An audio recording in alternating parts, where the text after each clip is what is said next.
Hola, muy buenas tardes a todos. Es un gusto para mí el día de hoy venirles a hablar un poco de la rehabilitación de la ruptura del manguito rotador. Es un tema muy interesante que espero les guste y si surge alguna duda en cualquier momento, al final les voy a dejar mi contacto para que con toda confianza me puedan enviar un mensaje y podamos resolver las dudas que vayan surgiendo durante la clase. Yo soy la licenciada Montserrat Paqui Martínez y bueno, pues vamos a empezar. Sobre la tabla de contenido, el día de hoy les vamos a hablar un poco de la anatomía, de la biomecánica, muy en general, nada más como para dar un repaso. Vamos a hablar de la epidemiología, etiología, clasificación, diagnóstico y por supuesto sobre el tratamiento o el abordaje para ese tipo de lesión. Para hablar de la anatomía es importante recordar que el manguito de los rotadores es un conjunto de 4 músculos, los cuales son el subescapular, supraespinoso, infraespinoso y redondo menor. Estos músculos se van a originar en la escápula y cuyos tendones se van a insertar en el tubérculo del húmero principalmente. Lo que es el músculo supraespinoso, infraespinoso y redondo menor van a tener la función de realizar la rotación externa. Y el único músculo que va a hacer la rotación interna es el subescapular. Esto hay que tenerlo muy en claro porque depende mucho sobre los mecanismos de lesiones y la clasificación de la lesión de acuerdo al músculo que se lastima. La principal acción de estos músculos es la de proporcionar estabilidad en la articulación glenohumeral principalmente. ¿Por qué? Porque existe una tensión lo suficientemente fuerte para mantener la cabeza del húmero dentro de la cavidad glenoidea. De ahí la importancia de estos 4 músculos o de este grupo muscular. ¿Por qué? Porque al momento de realizar los movimientos, pues va a permitir que el movimiento como tal de la articulación glenohumeral sea lo más eficaz, lo más eficiente posible. Si hablamos un poco de la biomecánica, debemos recordar que la articulación glenohumeral realiza movimiento en 3 planos. Si hablamos de la flexión y la extensión, se realiza en el plano sagital. Si hablamos de la abducción y aducción, estos se realizan en el plano frontal y las rotaciones en plano transversal. Los movimientos se pueden realizar aislados o en conjunto. Sabemos que la articulación del hombro es una articulación muy móvil, pero también muy inestable, ¿no? Y en esta imagen podemos observar qué músculos se activan de acuerdo al movimiento que realiza la articulación. Si hablamos de las rotaciones, la rotación lateral, vemos que el redondo menor, la porción posterior del deltoides y el infraespinoso son los encargados de realizar este movimiento.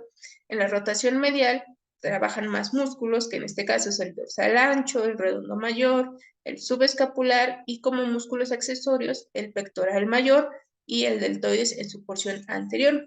E incluso en la aducción también va a trabajar el supraespinoso y el deltoides en su porción media.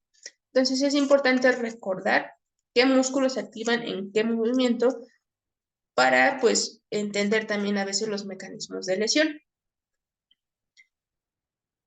Dentro de la epidemiología, en este paper que es de la revista Médica Sinergia, que fue publicada en 2021, nos dice que la lesión del manguito de los rotadores es muy frecuente y que se encuentran anormalidades asintomáticas hasta un 30% en pacientes mayores de 60 años y el 62% en pacientes mayores de 80 años.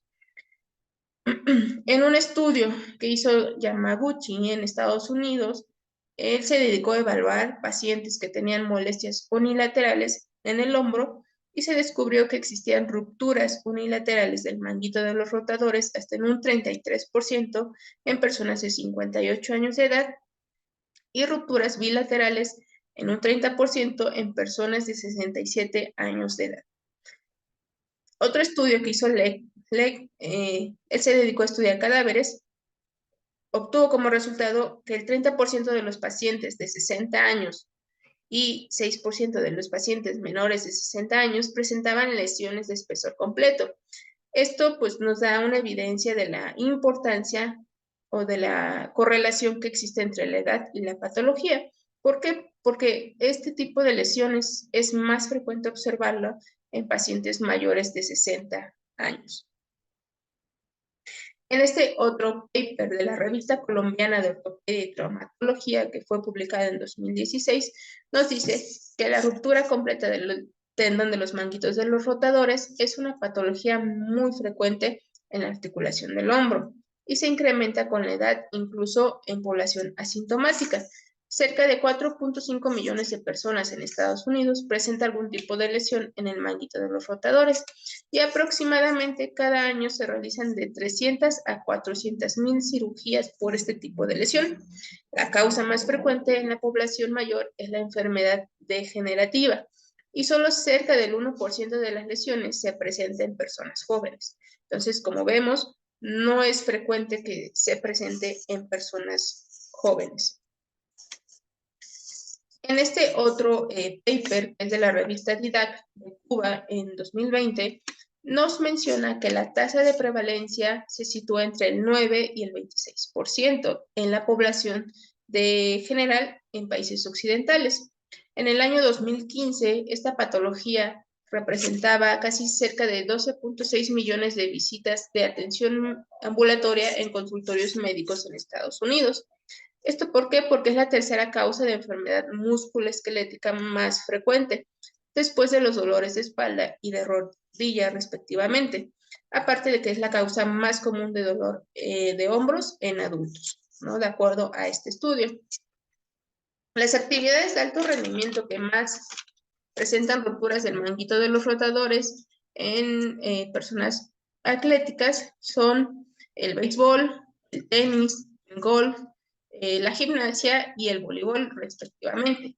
¿Esto por qué? Porque realizan movimientos repetitivos y movimientos muy bruscos. Por ejemplo, aquí en el béisbol es una rotación externa excesiva, ¿no? En el tenis pues necesitan mucha fuerza para poder realizar el movimiento de golpear la pelota. En el golf también son movimientos como repentinos y rápidos para poder golpear la pelota con el bastón. Y en gimnasia decía que la disciplina donde más lesiones había de este tipo era cuando realizaban la disciplina con aros. Y en el voleibol, pues cuando realizaban los saques o los bloqueos. Entonces son los deportes que más frecuente se observa este tipo de lesión. Si hacemos una comparación entre personas jóvenes, personas o atletas de élite, vemos que en las personas jóvenes la mayoría de la causa fue traumática y la lesión principal fue la ruptura completa del tendón del supraespinoso. Y en cambio, los atletas de élite, la causa de lesión era el síndrome de sobreuso. Esto ocasionaba que la principal lesión fuera la ruptura parcial del tendón supraespinoso. Entonces podemos observar que las causas son diferentes, pero que se lesiona el mismo tendón, uno completo y uno parcial. Algunos factores que influyen en la recuperación y la determinación del manejo de la patología son los que se mencionan en esta tabla. Tenemos que los jóvenes tienen un potencial de curación alto, por lo mismo por la edad es mucho más fácil que se recuperen. La etiología es traumática y es de único episodio. La demanda funcional varía porque depende de las actividades que se dedique pues esa persona. Y el patrón de lesión principalmente se observa que hay lesión parcial del supraespinoso. Si hablamos de los atletas, el potencial de curación es alto. Y esto entre comillas, porque depende mucho el tipo de tratamiento que pues, lleve este atleta. La etiología son actividades repetitivas, el sobreuso y muy raras ocasiones son traumáticas. Y la demanda funcional es alta, porque un atleta vive del deporte. Y si no lo podemos reincorporar a su gesto deportivo, pues no es una buena rehabilitación, ¿no? El atleta debe o tiene su demanda funcional en altas expectativas. Y el patrón de lesión es principalmente la lesión parcial o completa del supraespinoso. Si hablamos de adultos mayores, el potencial de curación es bajo, por lo mismo que hay enfermedad degenerativa, es difícil que se recuperen al 100%.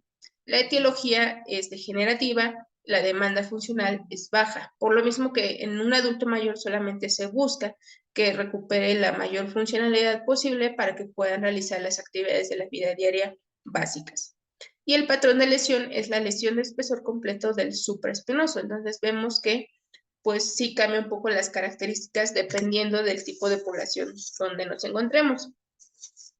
Ahora bien, si hablamos de etiología, en este paper de la revista colombiana de ortopedia y traumatología publicado en el 2016 nos menciona que existen factores o mecanismos extrínsecos e intrínsecos. Dentro de los extrínsecos tenemos que hay variaciones anatómicas, como pueden ser alteraciones en el acromion, coracoides, glenoide, inestabilidad glenumeral, entre otras. La edad, factores ambientales y estilo de vida. Dentro del estilo de vida tenemos que puede ser el alcoholismo, el tabaquismo, trastornos metabólicos, anormalidades posturales e insuficiencias dietéticas. Y dentro de los factores intrínsecos tenemos los cambios degenerativos inherentes por la edad, la hipoperfusión, la alteración microestructural del colágeno y los factores asociados o no a microtraumatismos. Y en este otro paper de la revista Médica Sinergia nos menciona básicamente los mismos factores, pero nos explica un poquito más el por qué, ¿no? Nos dice que la edad pues es el factor de riesgo más importante para el desarrollo de este tipo de lesión y se presenta principalmente en adultos mayores de 60 años. Si nos vamos sobre el sexo, ambos sexos están igualmente predispuestos, pero actualmente se ha descubierto un incremento en la prevalencia en mujeres que se encontraban en periodos de posmenopausia. Si hablamos del tabaquismo, la nicotina es un vasoconstrictor que conduce a una hipoperfusión de tejidos. Fumar va a afectar negativamente la vascularización de los tendones. Si de por sí el tendón es un tejido poco vascularizado, si le agregamos la nicotina, pues los niveles de oxígeno van a ser muy bajos y estar más predispuesto a sufrir este tipo de lesión. Sobre las enfermedades metabólicas nos hablaba de la hipercolesterolemia y la diabetes. La hipercolesterolemia tiene relación estrecha con la ruptura tendinosa porque hay hallazgos de depósitos de colesterol cerca del tendón o como tal en el tendón. Y en la diabetes, pues porque afecta o disminuye el contenido de proteoglicanos y esto tiene que ver con una disminución o una movilidad limitada, una disminución en la fuerza muscular y en la función en general de la articulación. Y sobre la ocupación y la postura, nos menciona que en personas que realicen trabajos que involucren vibraciones, movimientos por encima de la cabeza o de los hombros, el uso frecuente y activo de la mano dominante están más predispuestos a sufrir este tipo de lesión. Una mala postura y el pinzamiento también es un factor de riesgo directo e independiente. ¿Esto por qué? Porque crea una disminución en el flujo sanguíneo, lo que ocasiona una tendinopatía y lo que pues lleva a una disminución en la regeneración tisular y que estén más propensos a sufrir desgarros tisulares.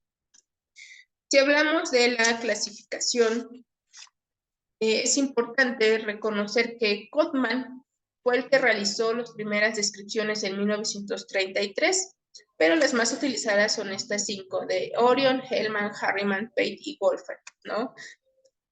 En un estudio que se realizó en el año 2012 por el Comité de Artroscopía y el Comité de Extremidad Superior de ISACOS, que es la Sociedad Internacional de Artroscopía, Cirugía de Rodilla y de Medicina Deportiva Ortopédica, concluyó que se necesita tener una clasificación universal, la cual debe de incluir el tamaño del desgarro, el número de tendones comprometidos, la forma del desgarro, la calidad del tendón y la valoración de la atrofia muscular e infiltración de la grasa por resonancia magnética o por tomografía computarizada. Después de revisar los sistemas más usados en las clasificaciones de las lesiones del manguito de los rotadores, hasta el momento ninguna incluye todos los parámetros y es por eso que este comité quiere crear una clasificación universal. Vamos a hablar muy en general, muy rapidito sobre la clasificación de las lesiones. Tenemos la clasificación de Orion, que esta tiene en cuenta el tamaño de la lesión en su diámetro anteroposterior medio durante el procedimiento de la cirugía. Tiene muchas limitaciones, ¿por qué? Porque la exploración no es tridimensional y nos hace subestimar la dificultad de la reparación. Aparte de que no diferencia cuántos tendones y cuáles son los que están comprometidos y cuál es la calidad del tejido por el cual está lesionado. Pero sin en cambio, pues esta es una de las que más se utiliza. Tenemos la clasificación de Hellman. Esta es una de las más usadas por la descomposición anatómica de la lesión y nos permite un adecuado planteamiento preoperatorio. Tenemos la clasificación de Harriman.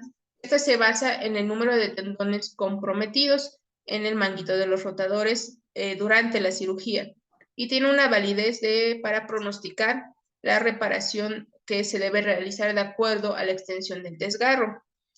Tiene también algunas limitaciones. ¿Por qué? Porque no diferencia el patrón de la lesión ni el método para repararlo. Aún no ha sido validada también esta clasificación.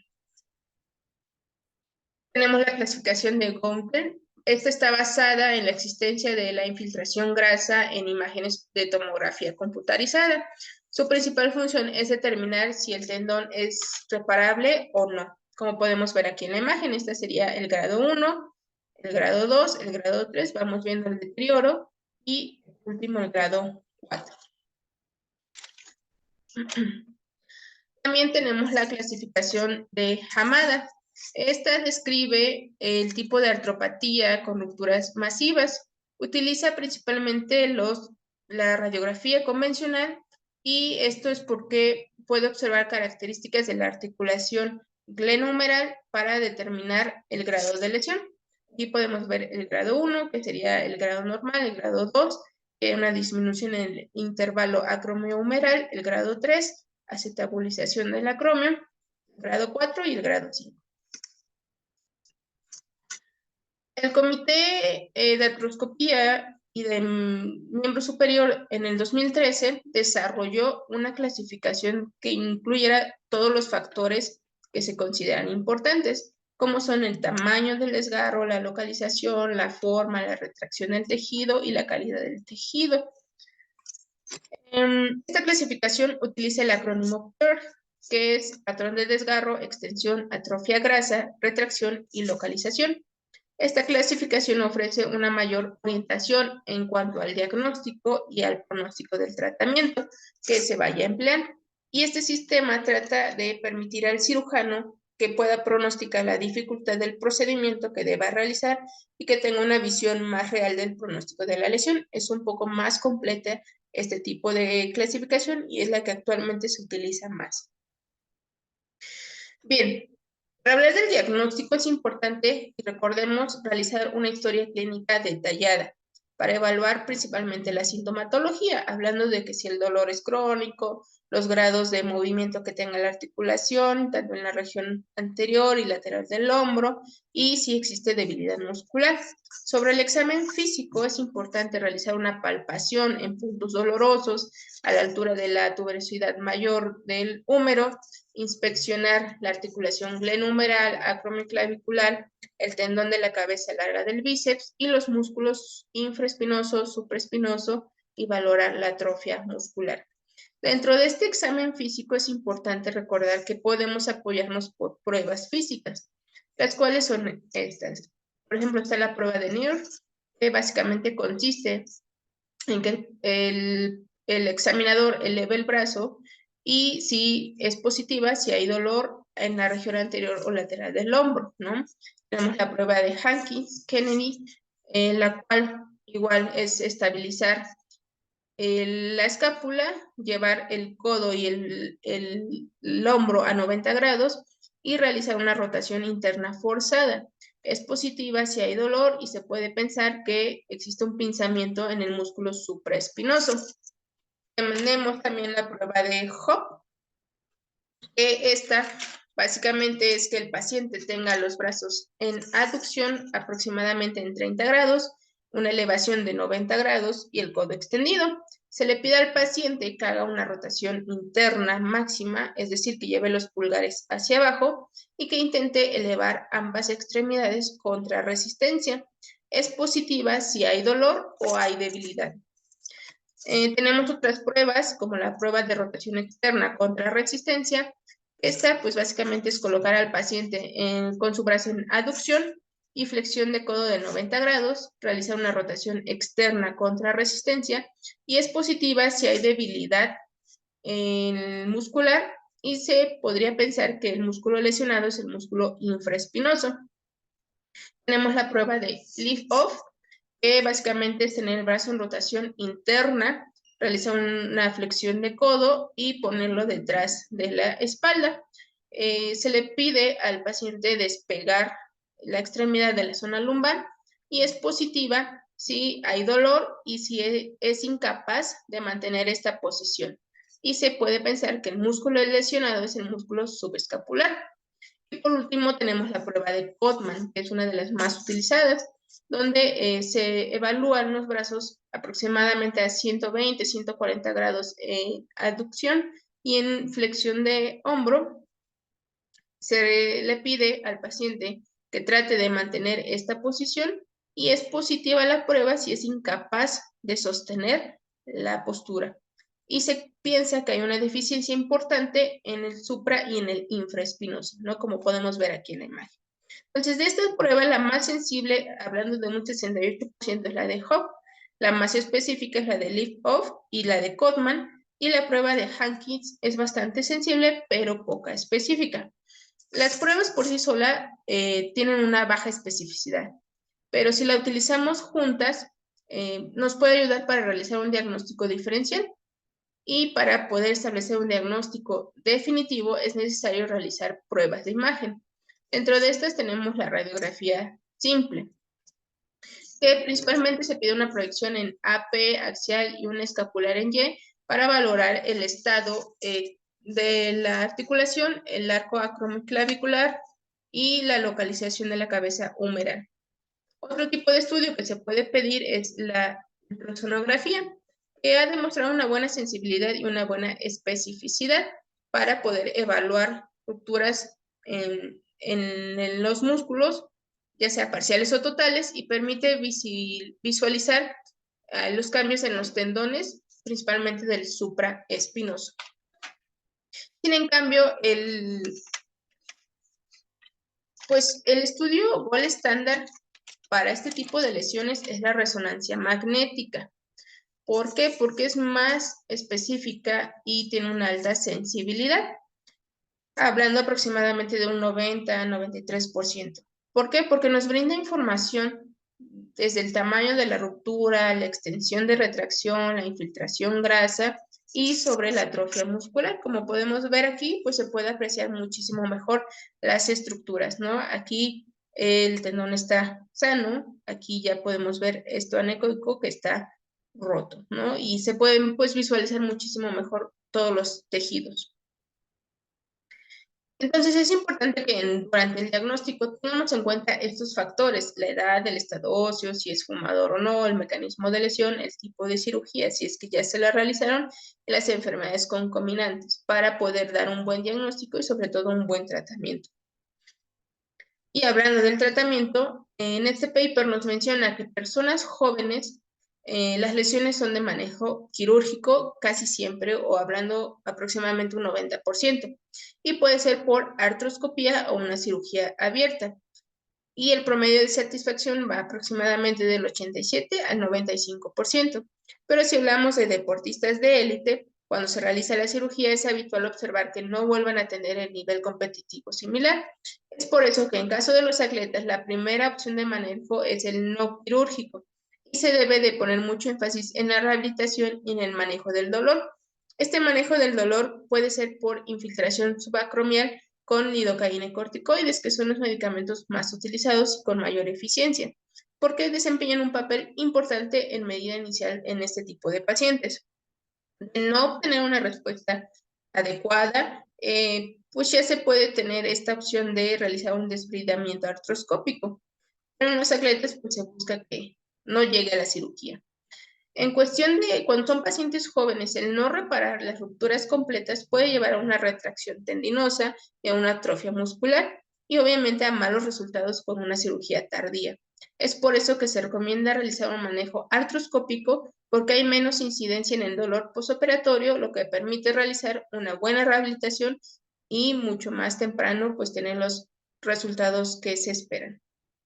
En la primera línea del tratamiento debe ser siempre el manejo conservador. ¿Cuál es este manejo conservador? La fisioterapia, el manejo analgésico, las infiltraciones y modificar ciertas actividades que estén ocasionando dolor. Si no hay respuesta a dicho tratamiento conservador, pues ya se piensa realizar el tratamiento quirúrgico. Pero es importante tener en cuenta este factor, el dolor nocturno. ¿Por qué? Porque puede precipitar a tomar esa decisión de realizar el tratamiento quirúrgico. Entonces sí hay que manejar muy bien el dolor para que el paciente no caiga en la desesperación y pues no vaya a la cirugía.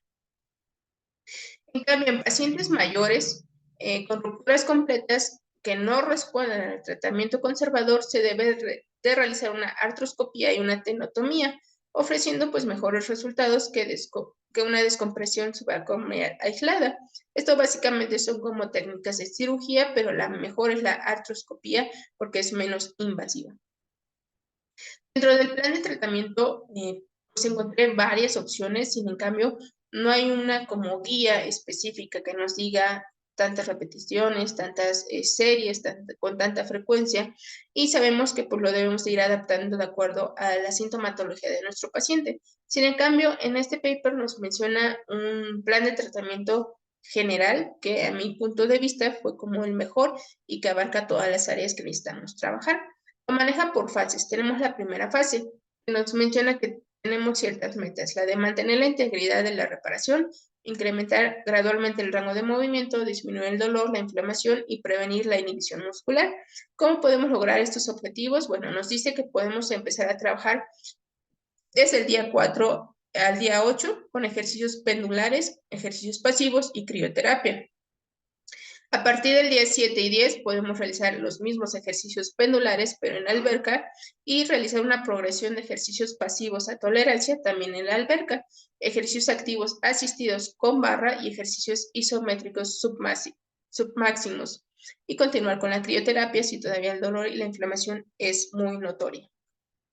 Entonces aquí tenemos los ejemplos de las movilizaciones pasivas en todos los rangos de movimiento y a tolerancia del paciente, ejercicios pendulares, ejercicios asistidos con bastón o con algún palo que tengamos en la clínica, y los ejercicios isométricos principalmente para rotaciones internas y externas.